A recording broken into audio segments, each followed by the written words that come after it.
Hi everyone, this is Brijay Singh. Welcome to my YouTube channel. Today in this video, we will going to learn the concept of dividend distribution tax along with two examples which will be asked in CA Inter exam for 5 marks. Okay? तो ध्यान देना sir क्या बता रहे हैं dividend distribution tax.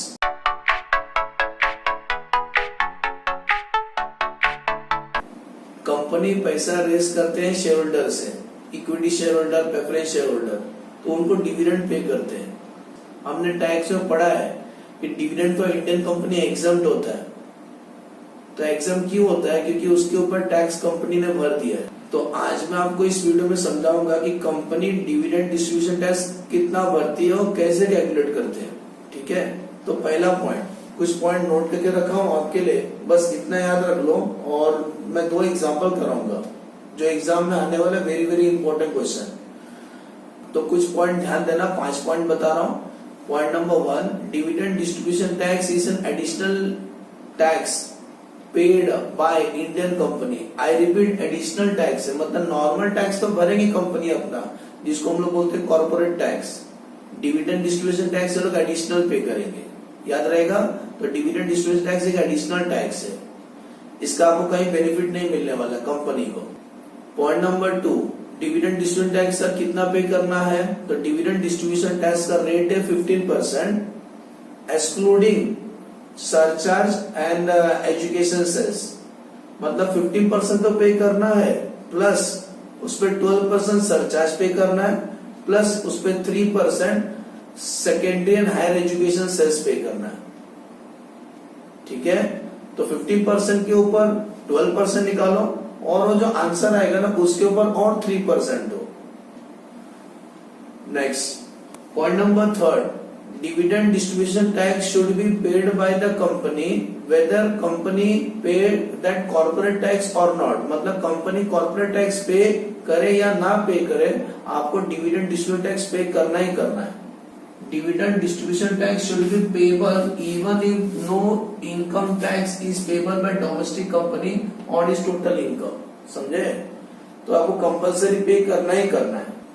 Point number 4, sir dividend distribution tax जो निकाले company ने डिविडेंड में से, वो कब तक पे करना है सेंट्रल गवर्नमेंट को? Within 14 days from the date of the declaration of any dividend or distribution of any dividend or payment of any dividend whichever is earlier. जो इनमें पहला हो जाएगा आपको पहले पे करना है. ठीक है ना, विद इन 14 डेज के अंदर आपको पे करना है डिक्लेरेशन, डिस्ट्रीब्यूशन और payment of dividend. Last point, sir dividend distribution tax. 5th point, sir dividend distribution tax हम कहाँ शो करते हैं? बैलेंस शीट में एज पर शेड्यूल 3. तो पहला पॉइंट, 2 जगह हम शो करना है डिविडेंड डिस्ट्रीब्यूशन टैक्स को. पहला, रिजर्व के अंदर आपको लिखना है. रिजर्व के अंदर देखो प्रॉफिट एंड लॉस अकाउंट लिखते हैं ना, लेस अप्रोप्रिएशन लिखते हैं. अप्रोप्रिएशन में लिखते हैं प्रॉफिट लॉस के अंदर लेस अप्रोप्रिएशन लेस डिविडेंड. तुमने जितना डिविडेंड पे किया, equity share holder, preference share holder, वो डिविडेंड लिखो. और एक चीज लेस करना है, डिविडेंड डिस्ट्रीब्यूशन टैक्स. इसी के ऊपर मैं एग्जांपल कराऊंगा कि डिविडेंड डिस्ट्रीब्यूशन टैक्स निकालते कैसे. तो याद रहेगा सर ने क्या बोला, डिविडेंड डिस्ट्रीब्यूशन टैक्स किधर शो करना है? रिजर्व्स एंड सरप्लस के अंदर लेस करना है अप्रोप्रिएशन में से. सेकेंड इफेक्ट, ये डिविडेंड कंपनी ने अभी तक पे नहीं किया, दैट इज कंपनी का लायबिलिटी, तो अदर करंट लायबिलिटी के अंदर शो करना है. अदर करंट लायबिलिटी के अंदर शो करना है डिविडेंड डिक्लेयर और डिविडेंड डिस्ट्रीब्यूशन टैक्स. तो 2 जगह आपको शो करना है डिविडेंड डिस्ट्रीब्यूशन टैक्स. एक तो अप्रोप्रिएशन से लेस करना है, सेकेंड अदर करंट लायबिलिटी में शो करना है. ओके,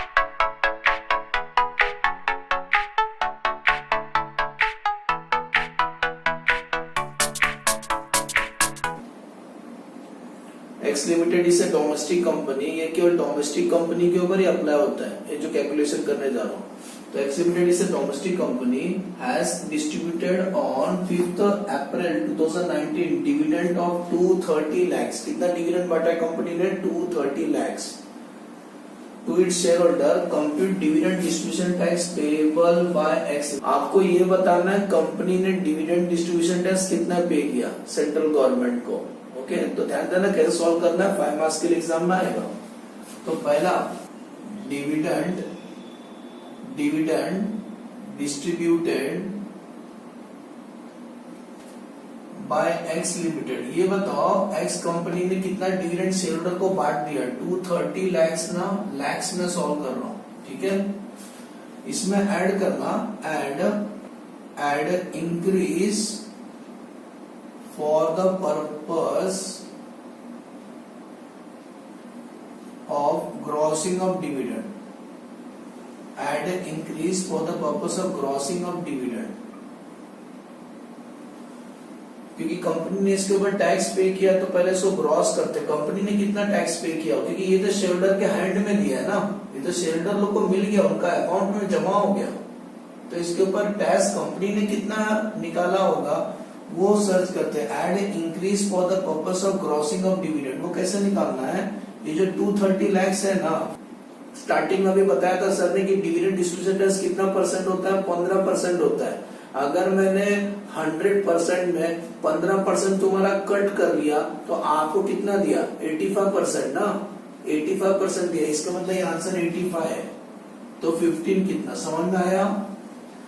100% में 15% मैंने सरकार को दे दिया, तो 85% ही आपको दिया ना, तो ये आंसर 85 है, तो 15 कितना, तो 230 इंटू 15 डिवाइड बाई 85 करो, आंसर आता है 40.59 लैक्स। इसको प्लस कर दो, ग्रॉस डिविडेंड मिलेगा आपको, तो 230 प्लस 40.59 टोटल आता है 270.59, 270.59 आएगा, इसी को बोल देना gross dividend, gross dividend.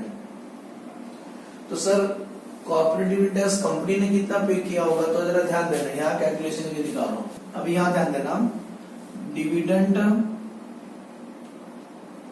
Distribution tax कितना पे किया रहेगा, 15%, इसके ऊपर 15% निकालने का, तो यही आएगा कोइंसिडेंस, लिख देता हूं 270.59 के ऊपर आप 15% निकालो पहले, ठीक है, यही आएगा सेम, कितना आएगा 40.59 लैक्स। एंड अभी बताया ना सर ने, इसके ऊपर सरचार्ज देना है आपको, किसको, कंपनी को, कंपनी इसके ऊपर सरचार्ज देगी, ऐड सरचार्ज कितना परसेंट, 12%, इसके ऊपर 12% निकालना, तो 40.59 के ऊपर 12%, आंसर आता है 4.87 लैक्स, इसको प्लस कर देना, आंसर आएगा 45.46। रुको, इस आंसर में और आपको ऐड करना है 3% एजुकेशन सेस, तो ऐड एजुकेशन सेस कितना ऐड करोगे, 3%, इस आंसर पे निकालना, सुने ना, इसी पे निकालना, तो इसका 45.46 का 3%, आंसर आता है 1.36, प्लस कर दो, तो 45.46 प्लस 1.36 इतना पे करेगी कंपनी, 46.82, क्या पे करेंगे सर, ये जो हेडिंग लिखा था डिविडेंड डिस्ट्रीब्यूशन टैक्स पेबल, सुने, डिविडेंड डिस्ट्रीब्यूशन टैक्स पेबल कौन, बाय एक्स लिमिटेड, बोलो समझ में आया।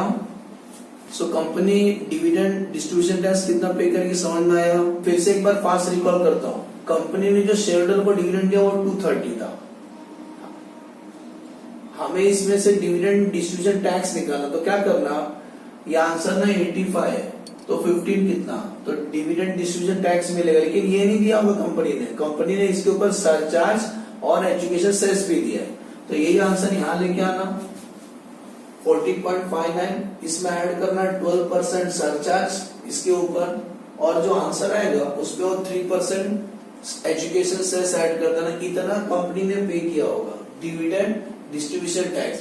इसी को अपन मैंने बताया ना, इसी को हम लोग कहाँ शो करेंगे, एप्रोप्रिएशन में लेस करेंगे और करंट लायबिलिटी के अंदर अदर करंट लायबिलिटी में शो करेंगे, समझ में आ रहा है। इसको आप नोट कर लेना, इसके बाद और एक प्रॉब्लम करते हैं ताकि आपका कंसेप्ट क्लियर हो जाए।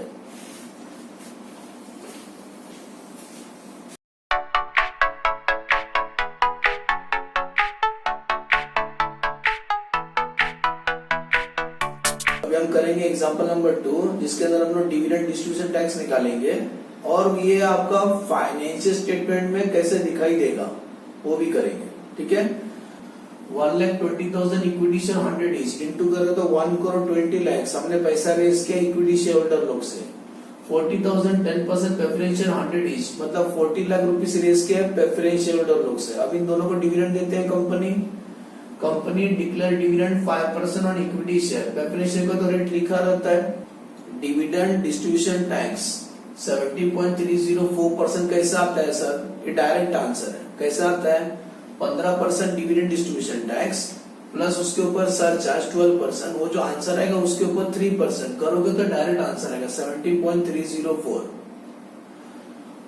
प्रॉफिट दिया हुआ इस साल कंपनी ने इतना कमाया 29,68,000। तो ध्यान देना कैसे करेंगे। डिविडेंड डिस्ट्रीब्यूटेड, कंपनी ने कितना डिविडेंड डिस्ट्रीब्यूट किया 5% इक्विटी शेयर होल्डर पे, तो 1 करोड़ 20 के ऊपर 5% निकाला तो 12 5 60, तो आंसर आएगा इक्विटी के ऊपर दिया रहेगा 6 लाख बरोबर, और प्रेफरेंस शेयर को 40 लाख के ऊपर 10%, 40 लाख का 10% 4 लाख। तो कंपनी ने कितना डिविडेंड शेयर होल्डर को डिस्ट्रीब्यूट कर दिया 6 लाख प्लस 4 लाख 10 लाख रुपीस, बोलो समझा? 10 लाख रुपीस डिविडेंड डिस्ट्रीब्यूट कर दिया। Add increase for the purpose of gross of dividend, क्योंकि इसके ऊपर टैक्स कंपनी ने दे दिया तो कंपनी ने इसके ऊपर टैक्स कितना पे किया, तो हर चीज 100% होता है। कंपनी ने 15% कट करके सेंट्रल गवर्नमेंट को दिया, तो ये आंसर 85 है ना। तो जो 10 लाख है ना 85, ये जो 10 लाख है ना ये 85% है, तो 10 लाख है ना ये 85% है, तो 15 कितना, तो 10 lakhs इंटू 15 डिवाइड बाई 85 करो, आंसर आता है 10 lakhs इंटू 15 डिवाइड बाई 85 करो, आंसर आता है 1,76,471। इसको प्लस कर लो तो इसी को बोले ग्रॉस डिविडेंड, तो ग्रॉस डिविडेंड कितना आएगा 11,76,471। बोलो समझा? ये ग्रॉस डिविडेंड होगा आपका, उसमें से कंपनी ने इतना सेंट्रल गवर्नमेंट को दिया, बाकी शेयर को दिया। लेकिन सेंट्रल गवर्नमेंट को जब कंपनी देती है ना उस पर एक्स्ट्रा और ऐड करते हैं 12% और 3% सरचार्ज एंड एजुकेशन सेस। तो ध्यान देना डिविडेंड डिस्ट्रीब्यूशन टैक्स कितना निकाला है यही लिखने का 1,76,471 बरोबर। लेकिन कंपनी जब पे करेगी इसके ऊपर 12% और देगी, तो 1,76,471 का 12% आंसर आता है 21,177। 21,177 प्लस कर दो तो आंसर आएगा 1,97,648, ठीक है। प्लस कंपनी और 3% देगी उसके ऊपर, ठीक है ना। 1,97,648 उसका 3%, इसके ऊपर 3% निकालो तो आंसर आता है 5,929 प्लस कर लो, आंसर आता है 2,03,577। इतना पे करेगी डिविडेंड डिस्ट्रीब्यूशन टैक्स पेबल। समझ में आया? समझ में? डिविडेंड डिस्ट्रीब्यूशन टैक्स कितना पे करेंगे 2,03,577। ये देखो ये काम का आंसर है, ये आंसर काम का है, ठीक है, और ये वाला आंसर काम का है।